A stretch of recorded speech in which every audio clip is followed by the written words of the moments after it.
thoroughly enjoy what our team shares with us. So it is great that you are joining us this morning as we continue in our prayer sermon series. This morning I'll be wrapping up what I started last week as well. Last week we talked about intercessory prayer, really meaning praying for others.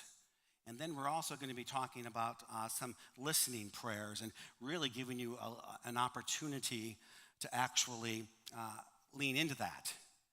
And I think for many of us, we're not used to that. Even in the space of the last song where there were no words but just music, for some people we lean into that, and for others we're just like, what's wrong? I got to be saying something. I got to be singing. And so we're just going to focus in on that a little bit this morning. And then as I shared last week, I really need to emphasize the more our heart connects with the heart of God, the more Satan it will be throwing hand grenades at your life. Whether they're hand grenades at you personally, your family, your marriage, your work, even us as a church. Why? Because you know what? Satan does not want us to connect with God. And if we're just living our lives and nothing is really happening, Satan can work on some other areas of this world. But the more we connect with God through prayer, the more we need to be prepared for Satan. And the good news is this, though, that we know basically, that God is about kicking the butt of Satan. And he's going to do that. And so we have really nothing to fear because we don't enter this alone, but that the God of creation is with each and every one of us as we continue to grow our lives in prayer. So let me pray. Again, God, we know that you have been with us, not just in this place, but before we got here, throughout the week and our weekend. And so we thank you for your presence. And we ask your forgiveness for forgetting the reality that you are with us. For forgetting the reality that whether it's at work or at home, driving in our cars, that we are not alone. And so I simply, again, thank you for those here. I thank you that you don't ask us to check in our lives at the door, but you invite us to bring them here into this place. That you welcome us, whether we have known you for years and years or we are still questioning your existence, that you welcome us into this place. And so again, I just simply pray that the thoughts that are going on in each of the minds and in each of the hearts here today, and that the words of my mouth will be acceptable in your sight because you are our strength and our Redeemer. And God's people said, amen. Again, folks, last week I talked about the appetizers of intercessory prayer. Some things just to get in line and to be thinking about as you try to process, well, what does it mean for me to be praying for others?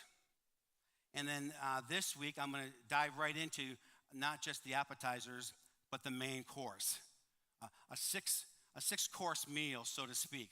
And again, there are notes on all this in the back at the information center, so don't feel like you have to scramble and write the notes, but just listen. Listen and allow God to move in your heart, to allow God to change something in your mind, to think, oh, maybe that will work for me. But again, this past December and January, call it a New Year's resolution, just call it some downtime to be thinking. I had made a couple, whether they're resolutions or a couple goals in my own life. I made several, but two of them were focused on the idea of prayer. And one of them is that I have been blessed with friends across the country that pray for me. That pray for me and my ministry here at New Life. And it is encouraging, it is wonderful, but yet I thought as the new year started that it is important for me to not just to have my friends out there praying for me, but to have people here. And so then I sent out a few emails to some folks and was able to gather a group of about 10 people that said, yes, I'll pray for you, Juno. Not necessarily even as our pastor, but as Juno. Whatever Juno means or whatever Juno needs. And so these folks are not just praying that my sermon doesn't flop or praying that I can put it all together or lead the church, but they're just praying for me and what Juno needs. And I've added in there my daughter, Mackenzie.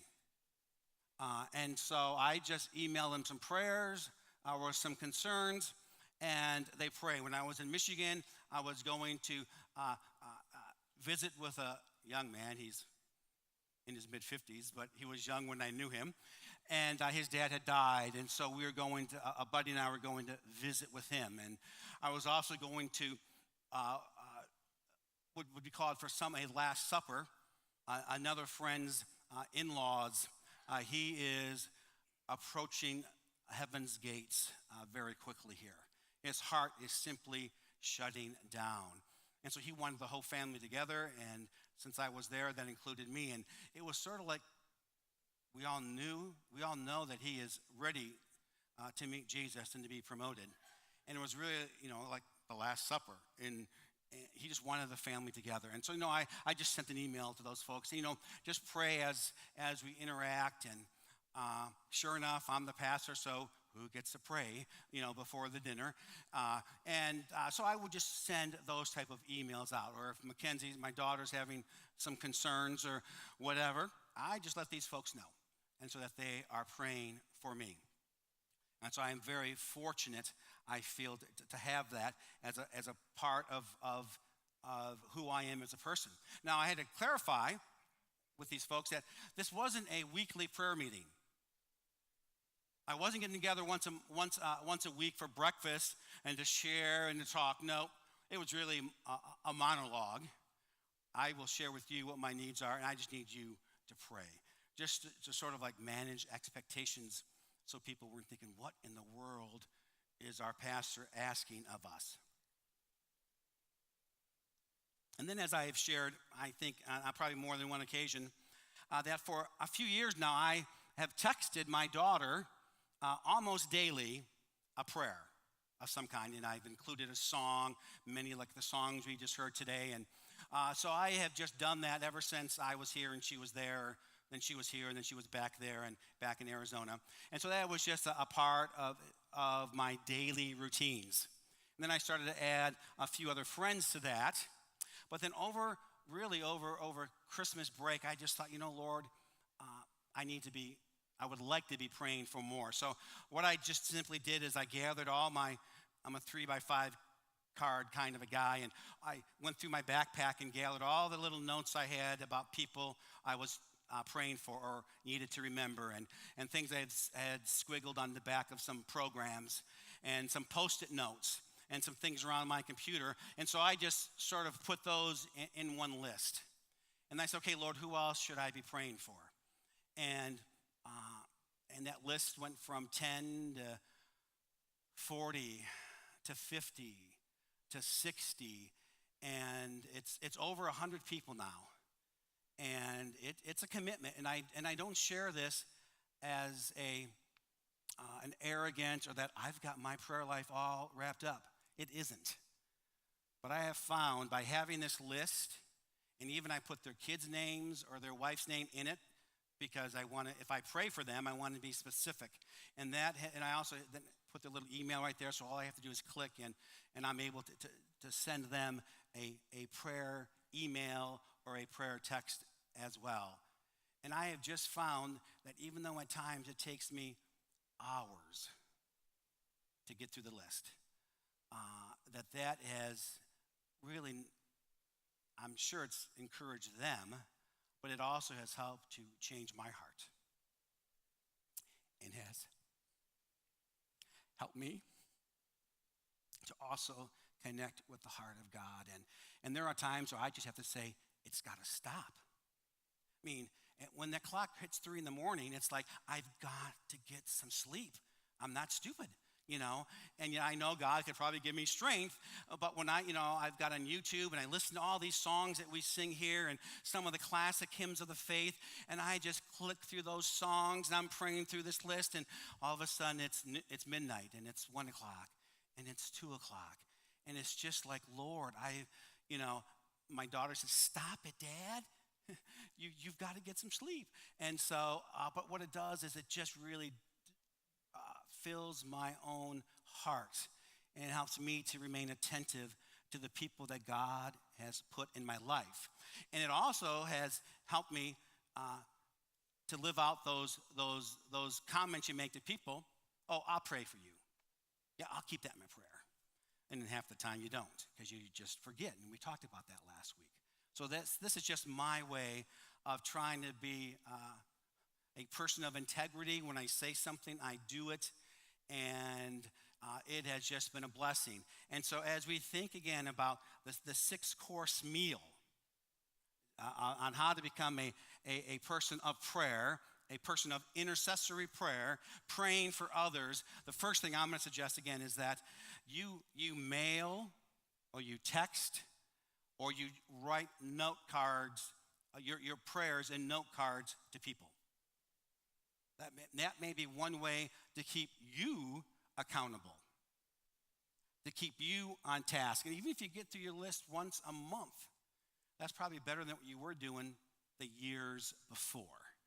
And so I'm throwing out, not that this is a must do, but it may be a suggestion to help you. And what it really does, again, it helps me to put myself back into the lives of those people, of their pain, of their challenges, and to know that as an empty nester, life is different for many of the people I interact with.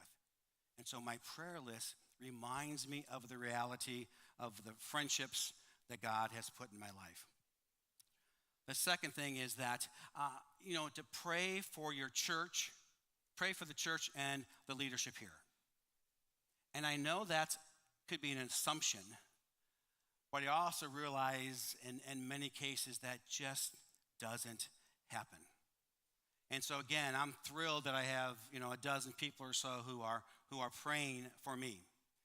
And Ryan oversees our prayer team here, and so on your programs, if you put a thing that you want some prayer, there's a list of people that gets sent to, and people pray for you. If you're in a life group, your life group prays for you.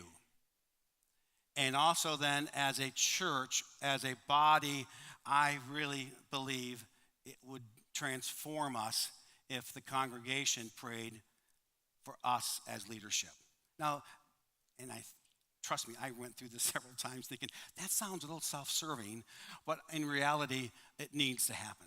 And I'm thinking, boy, what would happen if people were really praying for us as a staff and for all the leadership and even the people volunteering, if that just permeated our congregation, and that people, maybe on Saturday nights or on Sunday mornings, that they were anticipating the wonders of God when they walked into this place versus some of the negative things that human nature just brings up.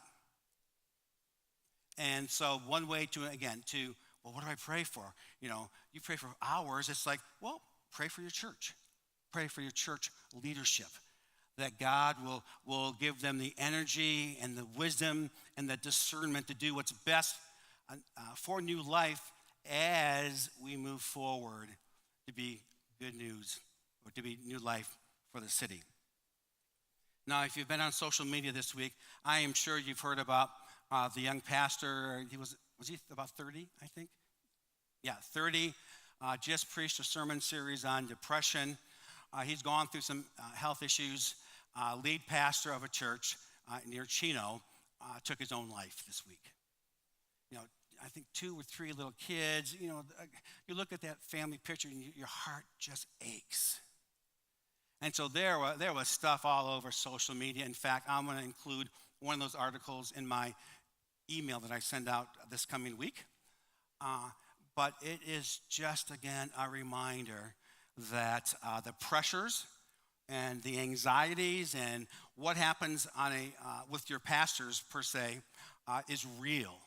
And for some, it is overwhelming. And you need to be in prayer for us.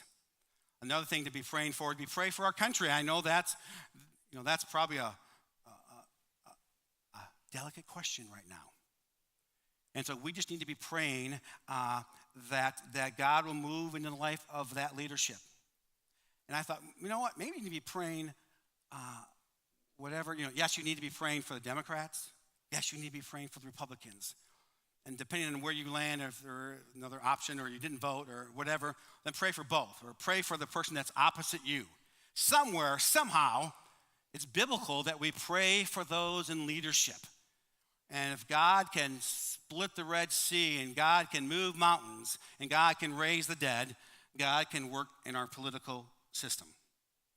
And he has done it throughout history, and it doesn't mean we always agree with people, but it means, but we should be and need to be praying for those in our national leadership as well as our local leadership.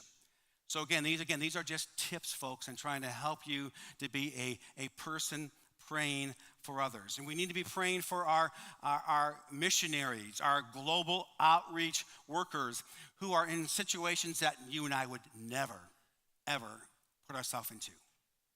There is no way that you could imagine yourself in areas of this world sharing the good news in that context. And so we need to be praying for them, that they will remain encouraged, that they will remain focused, that they will be protected. Pastor Ricky over here, stand up, just in case somebody doesn't know you. Stand up, Ricky. Okay. Pastor Ricky leads a quarterly prayer meeting for our global outreach workers. And so your program you got today, you're going to use it a couple different ways. One of them is, if you want to be included on a prayer list for our global outreach workers, you need to put your name, and you need to say outreach or missionaries or something like that. And we'll pass that on to Ricky, and then he'll keep you in tune as to what's happening with our outreach workers. The fifth one is we need to be praying for those who don't know Jesus. We need to be specific in that. And if you don't know anybody who doesn't know Jesus, you need to be praying, Lord, open the door. Lord, help me to find that person. And again, if you do know somebody who doesn't know Jesus, that's wonderful. But pray for them specifically. And I have found very helpful when, somebody shares something, I don't know their faith, by certain behaviors. Yeah, they may love Jesus, but I don't see it in anything visible or verbal from them. I'll just say, well, you know what? I pray a lot. Do you mind if I pray for you? And 98% of the time, they're going to say, please do. And then, folks, here, write this down or put it in your mind, or when you grab the notes, underline this. Do you mind if I follow up with you? And they're going to say, I don't mind at all. Please do that. Can I pray for you? Can I follow up with you? And what that does is the following week, that opens the door for a continued conversation. Hey, you mentioned your daughter was having a bad time. Hey, you mentioned your wife was about to leave you. Hey, you mentioned you were about to get fired from work. Hey, you mentioned you got this challenge. Whatever that may be, he or she has already given you permission to pray for them. And then finally, last but not least, and I often keep this one at the bottom of the list, is you need to pray for yourself. You need to pray that God will put you in the path of those who don't know Jesus. You need to pray really for your schedule, because most of the time we're not in the path of somebody who doesn't like Jesus or doesn't love Jesus, because we just don't have the time. Even as retirees, you don't have the time. You've filled it with wonderful things, but you just don't have the time or the window or the opportunity to be with those who don't know Jesus. And I'm a chaplain with our police department, and I emailed them when I was on vacation, didn't hear back. I emailed them this week, I didn't hear back. Because I emailed another person on that team and says, I'm around Christians way too often. I function better when I hang out with a bunch of heathens. So how do I do those ride-alongs with the officers? That's not assuming every officer is a non-believer, but it puts me in a place which is not this place, which is so good for my heart, to be in those conversations and to be listening to what's going on in their minds. And so, on one hand, I guess if you want to live like the devil, give me a call and I'll hang out with you. But really, I think for many of us folks, just out of natural, you're in a life group, you serve at the church, you're taking care of your kids, you're taking care of your in-laws, your parents, and your whole life is surrounded with people who love Jesus.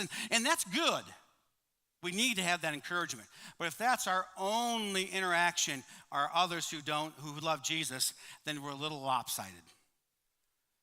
So again, I just share that with you so that you can, those are some tips for me that I have found that have been very helpful as I really try to increase my prayer time. And again, that's because it really does, in fact, change my heart as well as I interact with the people that God puts into my life. And so we also are going to be talking about today, and again, all those notes are available for you at the Information Center. Just stop by and grab those. But the other type of a prayer that we're going to be focusing on today is contemplative prayer. Prayer that can be traced back to the 4th century. Prayer that is from the monastic movement. You know, the movement where they were very much into being holy. They wanted to live their lives holy, and they realized they couldn't do it hanging out with everybody. So they basically secluded themselves. Think of a monk, but they secluded themselves so that all they could do was read the Bible and pray. Now again, as I'm reading through my own personal list, I've said more than once, Lord, I don't want to be a monk. You know, I've got to do something else besides pray. But the monastic during that part of our history, they just had a hard time with that. And so they went by themselves. They went in their little caves just by themselves. I'm thinking that's probably the first man cave. They didn't have a 65-inch TV, but they just got by themselves and they prayed and they read Scripture.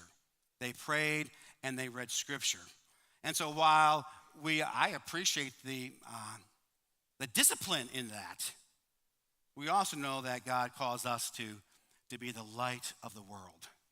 And it's called us to be new life for the city. And so we need, again, to live that balance out. And so they gave us that example, and it's important for us to, as we think about prayer, this is a whole series of prayer, that contemplative prayers are maybe another one of those prayers, another way to pray, because you could be thinking, I say my prayers in the morning, I say my prayers at night, I say them before dinner, and if I'm out with people or in a public place, I don't bow my head, but Lord, bless this food. I don't want to look awkward to the waitress. And so you say this silent prayer. And so you're thinking, okay, what else can I do to be praying?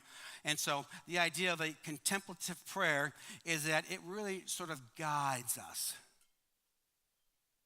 It moves us in a certain direction. And let me share, this is another message coming down, so I'm not going to share that one. Okay, so let's give you an example of this. This is what happens when you work on too many messages at the same time.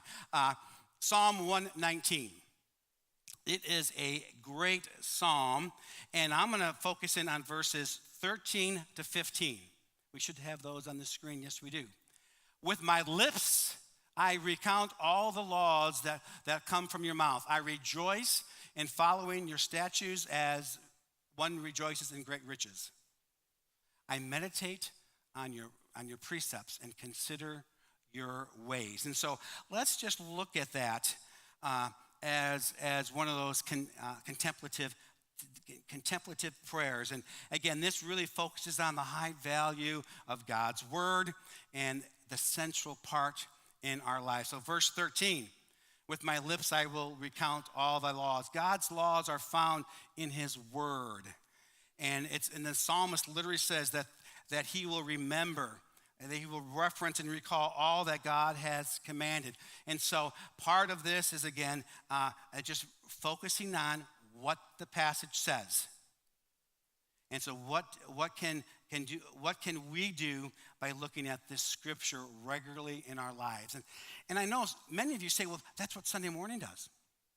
It brings me back into line with God and his people. It's a time to refocus. But again, folks, if we're only doing that on Sundays, it's not going to sustain us. It's never meant to sustain us in our Christian experience. And so there are just, again, some ways to pepper our connecting with God throughout the week. Verse 14, we are called to celebrate God's law, God's word and commands, just as we would celebrate any other victory, any other accomplishment. And so be thinking through that. And what can we be, again, learning from God's word? And we are to meditate and to reflect and to think of all of God's ways and his rules. And basically to be thinking, we are called to love God and to love others. How am I doing that? And you just process that, time after time, and just focus in on that. And then also, there's another way for contemplative prayers, and that would be praying through the scripture. And you can look, instead of praying through, you're like, what does that mean, Pastor? Well, unpack it. Land on it. Zero in on it. See what may be really a part of that and go deeper. So we're going to look at Romans 12, 9 through 13 as our example for praying through that. Verse 9, love must be sincere, hate what is evil, cling to what is good, be devoted to one another, honor one another above yourselves. Never be lacking in zeal, but keep your spiritual fervor, serving the Lord. Be joyful in hope, patient in affliction, faithful in prayer. Share with the Lord's people who are in need. Practice hospitality. Now, if this was the end of December, this could really be our verse for 2019. This thing is just jam-packed with reminders on how we need to live our life. So we pray through that. So as you're looking at verse 9, okay, Lord, love must be sincere. All right, God, how are you calling me to be sincere? How are you calling me to love others? How are you calling me to live a genuine life? How can I really do that well? How do I need to know that you love me, God? Show me how you love me. I know I'm busy, Lord, and certain people frustrate me. So how can I love them and be sincere? Again, in verse 9, verse 9 is just packed. We could focus on that all morning. Hate what is evil. Well, Lord, it's easy for me to hate some things, but perhaps I don't really dislike some other sins, some other evilness. Lord, why is it that it's so easy to gossip? Why is it, Lord, so easy for me to be divisive, even in my own family, even at work, even at church? So help me, God, to put off that evilness. Help me to, again, go back to verse 1, to be sincere and to be making a difference. Help me to see the justice in the world and to fight for justice. Going again into verse 9, cling to what is good, Lord. Show me what is good in my life. Show me what is good and what is right and what is true. Help me to see what you have for me and to be faithful and to follow your way. So you can just take that passage. Folks, if we just read through that passage for the next month, we would be a different congregation. Now, as I was reading through this, it's just like, gosh, again, this could be the whole message right there. But let me just, again, talk about another thing would be focus on one word. Review your week and think, what do you need? If it's been a bad week for you, and we all have bad weeks, now and then. But maybe it's the word is endurance. Maybe the word is patience.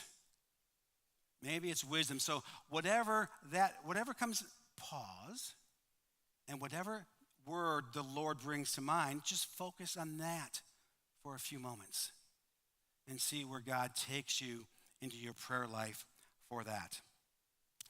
And then the other style of prayer would be really an idea of, again, focusing. It's called the prayer of examine. You can do it in the morning. You could do it at lunchtime in your cube. You could do it in the car, but again, don't close your eyes. But you're often distracted in the car. Do it at nighttime. But the prayer of examine, there are just a few questions that, again, cause you to pause and to examine your life and your day and your week. You may be doing this already, but you don't actually call it the prayer of examine because you may think it's going to the doctors for an x-ray and, no, whatever you're doing, but the prayer of examine is just a way to be intentional. Because I really believe all of us here, or most of us, I'm not pointing fingers at the exceptions. No, most of us want to pray more. Again, go back to January 31st. Many of you have probably said either in a journal or in your mind and your heart, Lord, help me to connect more with you. Help me to pray more. I want to follow you better with my life. And yet, January 3rd, if we were from the faith of confessions, you'd be in my office confessing how you blew it already.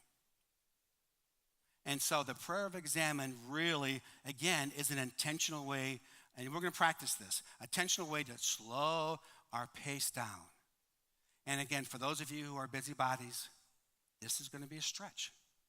But again, go with it with us. I'm going to have the music team come back out here, or at least part of them. And Aaron is just going to play some background music. But we have here 5 different questions. And each question is going to, don't put it up there yet, is going to come up on the screen. And we have a little bit of background music to be playing in the back. And then the next question will come up about a minute later. And for some of you, that minute is going to feel like an hour. Go with it. Trust yourself. And my guess is for many of us, this is probably going to be the only time that we are intentional with 5 minutes to be in prayer. Because for many of us, we thank the Lord for our day and somehow we fall asleep. And that's the end of our prayers. And so let's take a look at that first question. So people, review the last 24 hours of your life and where have you experienced God's presence? Let's just take some time and focus on that question. In the last 24 hours, where have you experienced God's presence?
Is again in the last 24 hours of your life, give thanks to God for all that you can.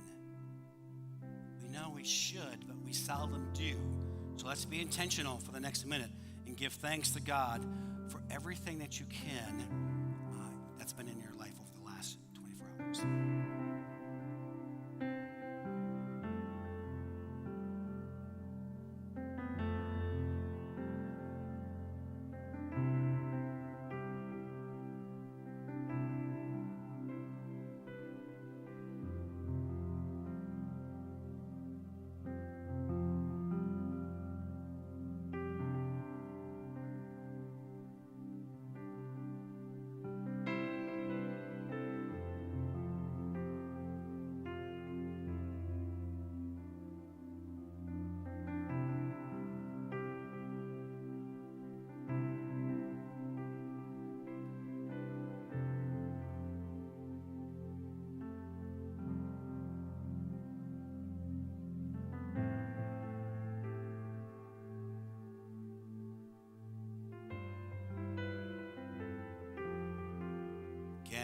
the last 24 hours of your life, what emotions did you experience? Again, it's the prayer of examine. So you're examining the last 24 hours of your life and what emotions have you experienced?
Last day, what experience stands out to you most? So what pushed your button? Where did you lose it? With your spouse or with your parents or with your roommate or your pet? Think about what experience that just stands out the most in your life and just pray about that experience.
For our last question, after which we will celebrate communion, Mark and Rachel will lead us. But is review the next 24 hours between today and tomorrow, and what is coming to your mind and what's coming to your heart? What are you anxious about? What are you dreading? What can't you wait for? Take a few moments and pray for that.